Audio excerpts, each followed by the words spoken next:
different things going on, I'm curious what kind of organization you have around you currently. Do you have employees? Do you have contractors? Do you have a combination of both? Well, what we've done with our wine company as well as this one is we have a lot of contracted services. So that way we can use the best people and their skills without having them on our payroll. Mm-hmm.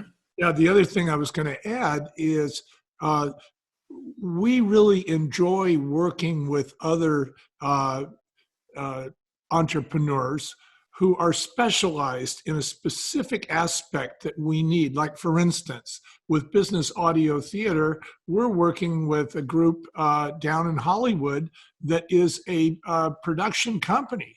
It's an entertainment production company. They have actors, actresses, they have sound effects, they have music, they have mixers, editors, they have the entire industry.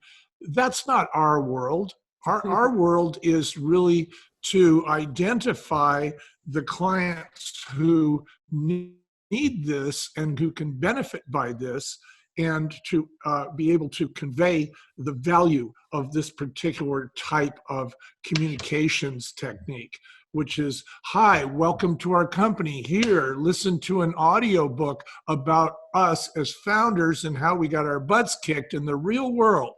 You know, maybe you'll identify, maybe you'll be more engaged, and maybe you'll be less likely to jump ship. So that's what we're really focused on, is really creating this kind of theatrical onboarding tool for companies to reduce turnover and increase engagement. Yes. Mm-hmm. I know company culture is an important theme in some of your work and the consulting that you do with companies.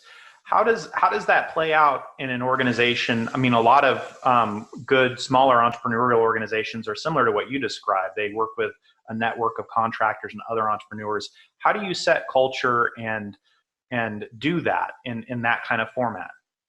Well, company culture, I think, isn't just the people that are employed in your company, but it's everyone that touches your product or your service. So it's your entire distribution line, it's all of your suppliers, it's your buyers, and it's your end users.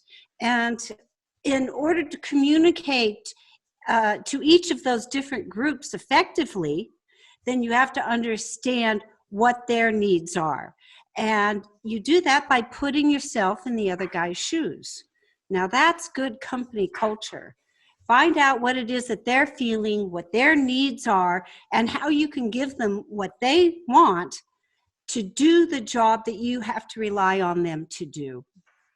I love that. I mean, that's, a lot of times when I'm talking to other business operators, they do look at company culture in a very narrow way in terms of their employees and their team that's like in their office. And particularly now in the current, we're doing this right now during the coronavirus crisis, and many of us are in home working remotely. And so I really appreciate your kind of expanded perspective and view on what company culture is there.